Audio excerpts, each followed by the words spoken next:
Well, here we are in our parents' basement in Cedar Rapids, Iowa. Um, How's it and going, eh? Hi. So we'd hoped That's Tim. I'm Paul. we would have some old Batman stuff to show you. Well, it's not exactly Batman stuff. But some of it is stuff that we've mentioned on the show.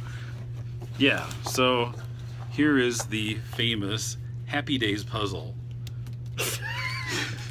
The Elmer's glue finally gave way after all these years, or the Scotch tape. So it was, bubblegum cards in the 70s, and on, of course, each card had a scene from the show with some caption on it, And then the puzzle and then piece the on puzzle back, piece on the back. most of which were totally nondescript. Yeah, it's really hard to tell. This picture of Fonzie is basically the picture. Although it's cropped, the puzzle isn't the entire picture. Yeah, it's just like a vertical view of Fonzie's face and one of his hands, not even the one that's doing the thumbs up.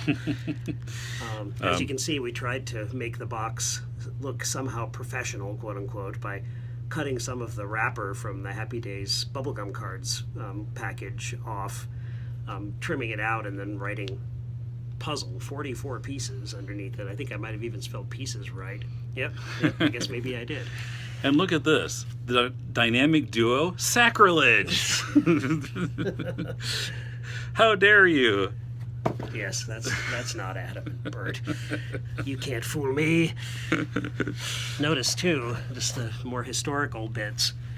The address on the front of this package, we used a lot of used material from our dad's office, he was a pastor at several Lutheran churches in our lifetimes, and the address here is First Lutheran Church, 401 East Walsh Street, Centerville, Iowa, 52544. That was our first address, the first address I remember living in.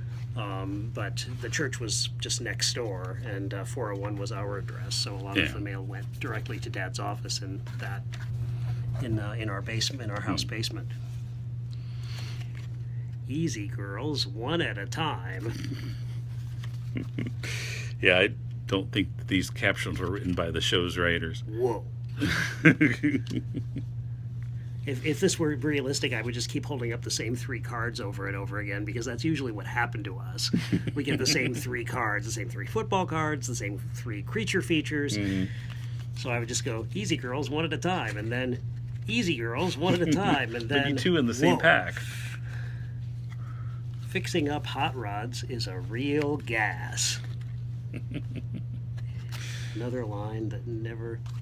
Oh, yes, another line that never showed up in the show. Now for the $64,000 question. What's a nerd? Marion Ross. This is how you'll be remembered? I think we've also mentioned on the show that on our family nights, one activity that we liked to put our parents through was listening to the Aristocats record and acting it out while the record played. Yeah, and don't take any credit for this. It's not your fault. It was all my fault. This was my idea to have us act this out on our hands and knees as cats when I was 4, 5, maybe. Now, there were 5 of us in the family, and our sister was probably too young to participate at the time. But to fill in the remaining roles, we used stuffed animals. Yes, as I recall. Yes, because knowing you and me, we couldn't stand there not to be the correct number of there had to be on the set. An O'Malley, a Duchess, one for each of the Alley Cats, for all 3 of the kittens, the dogs, the butler. Everybody had to be represented by a human being or a stuffed animal. Yeah, otherwise it just, it's not kosher. But, it's interesting how, to look at this this record album, because it has a whole booklet in it. Yeah, the publication date of the record is 1970, published by Disneyland Records. So it's almost like a CD booklet before CDs. Yeah, and you could say that although it's not a perfect match or a perfect parallel, that the Aristocats held a place in our imaginations. It was probably about as, tight and strangulating as Batman was a few years later. we named a stray cat at Grandma and Grandpa's farm, O'Malley, after the male lead of the Aristocats, and would sing the whole dang song. What was it? Abraham DeLacy, Giuseppe Casey, Thomas O'Malley, O'Malley the alley cat. So, yeah, that was one of our pre-Batman obsessions, along with Bedknobs and Broomsticks, which I feel like we might have also acted out with our family at least once. Yeah. Although, when I look at that record, I kind of black out, so I don't remember. The PTSD just... Still in Saigon. Still in Naboombu. In my mind. And that red soccer ball.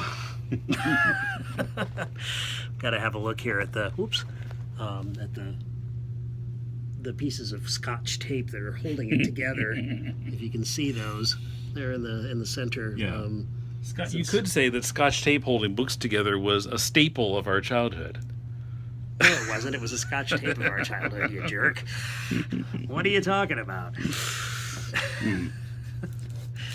Well, I'm very, very sad that this is now ruined. It's now no longer in the kind of condition the pristine condition it was in before, because the No label longer in fell mint. off. Yeah. No. So Overstreet is not going to rate this very high anymore. Yeah. You have to bag and board it. Overstreet. Slab it. The only Overstreet that would have anything to do with this is if we set it out in the middle of the street and let somebody run over it. You let it run over in the street. Yes, exactly. Okay, well, just a couple artifacts of our childhood there. Yes, I'd meant to bring back a couple of things to Iowa that I found among my effects as we were moving. When you died, you were looking through your stuff. I was looking through my estate, my estately Wayne Manor. Carolyn and Noah and I moved to a different house in Hanover. We didn't own our house, so we bought a house and have been moving in for the last couple of months. And I found a Batman board game that Tim and I made probably in about 1974, I suppose. That was 74 was when we started watching the 66 show, so it wouldn't have been any earlier than 74, 75. And we made it out of two full panels of a potato chip box. Potato chips used to come in boxes. Yes, they did, with a bag inside, like cereal. And then you pour it in your bowl and put a little sugar on top and some milk. And wait a minute, no wonder we didn't eat potato chips all that much.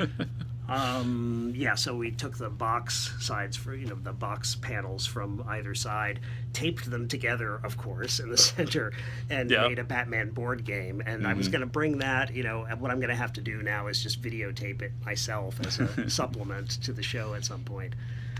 So this is what we've got, even though they're not items that are actually Batman items per se. They're certainly items that have been the building blocks of our experience, and they've come up on the show too. Mm-hmm. Right. Well, what I hear from some listeners is, that's an aspect of the show they enjoy. Just hearing us. Well, that's my favorite podcasts tend to be not so much about the content as the people on it. Right. Which I think is an advantage of our show over Deconstructing Comics, frankly. But you got plenty of personalities on Deconstructing Comics. But it's not the same people every week. Right. It's not that. I don't suppose it's the same dynamic. Mm-hmm. But then we would have to concede that maybe we're interesting. Oh, no. How did that happen? No, don't believe it, folks. Just all four of you who share our weird obsessions can continue to listen to the show. So that's it. Tim and I get to see each other not via Skype a lot more often than we did 10 or 15 years ago. So there may be another one of these down the line very soon, we hope, maybe as soon as March. Yeah, but we didn't dare try to schedule an actual podcast recording when we're juggling all kinds of family stuff at the same time. It's easier when we're on the opposite sides of the planet to record a podcast than when we're together. That is so true. That is so true. The scheduling is much simpler. Mm-hmm. Yeah. Okay, well, hope you enjoyed this, and we'll try to do it again sometime. Definitely.